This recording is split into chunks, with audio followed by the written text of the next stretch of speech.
Hey Insulators, welcome to Insulation Machine's first podcast.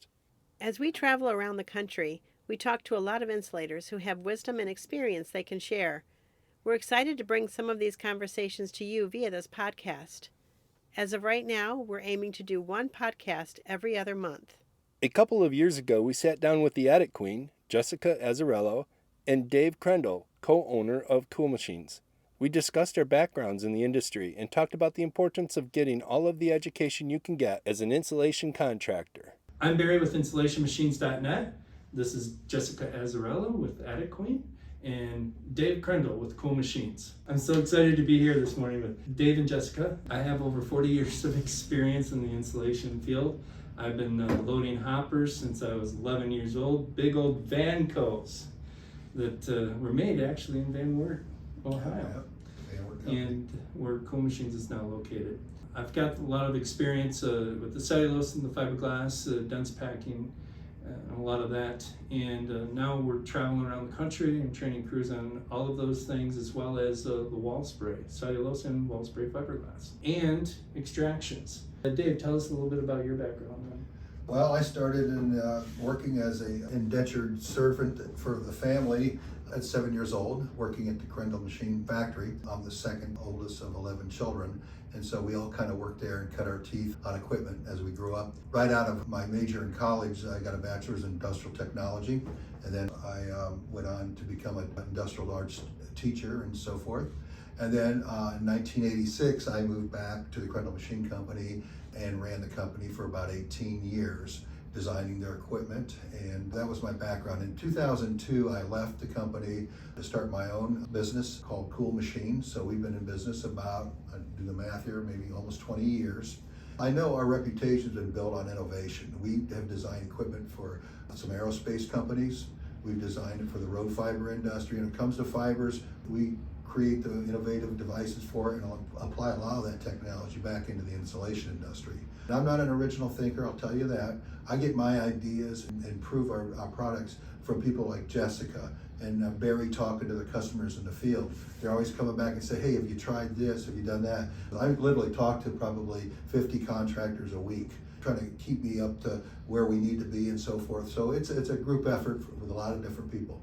So I started my career initially in finance. I was in residential mortgages. So for 16 years, that's what I did. About 3 years into that, I got into a management role, and I would manage teams, build teams. I've opened up call centers, things like that.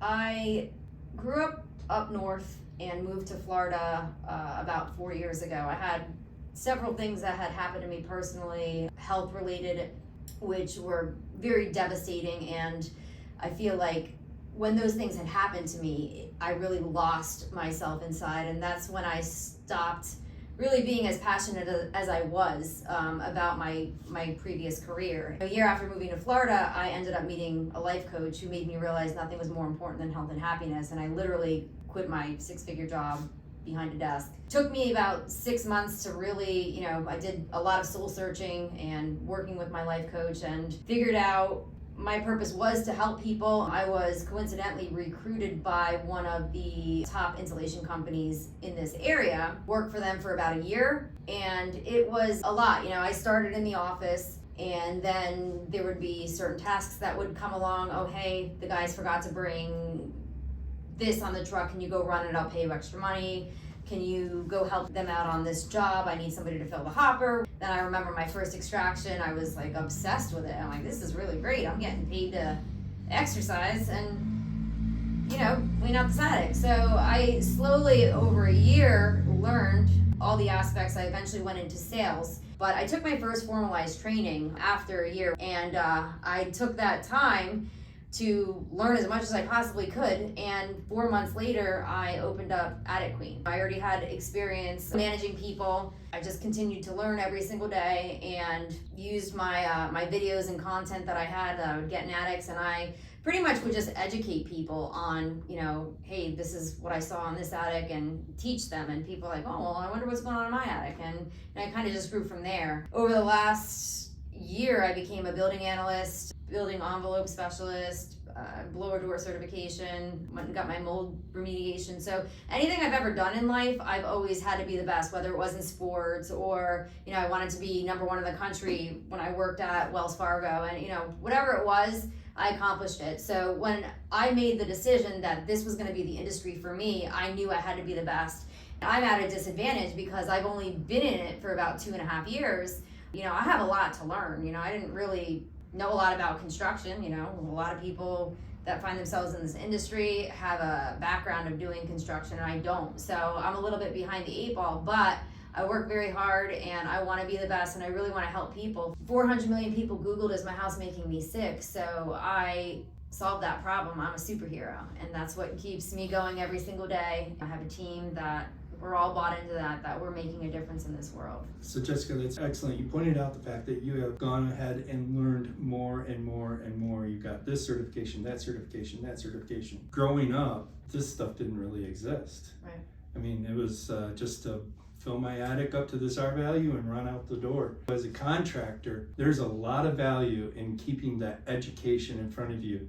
One of my professors told me, he says, look, no matter how much education you have, the day you stop learning is the day you stop teaching. That's really good advice. I would recommend that contractors get a lot of education. Somebody like me that I don't have a lot of experience with like the actual equipment side of things, it's really amazing to know that I have a support system that built the machine, that designed it, you know, and the machine that I'm currently operating now, it's the first one of its kind, diesel 25 horsepower with the lever Manual thing. clutch. A lever thing. Manual clutch. That's exciting. Had I known about this industry sooner, I probably would have been in it sooner. But think about how many kids think, okay, I got to go to college and I don't really know what I want to do. Let me drop $80,000, $100,000, $120,000, and then I got a degree and I'm not even using it. Or it's like I'm in debt for the rest of my life. You don't need that for this. You know, you can do your BPI certifications and different kinds of certifications and learn a trade and not go into debt. Well, thank you, Dave and Jessica. Appreciate you guys taking some time with us. And thank you for watching this. Hope you made it to the end.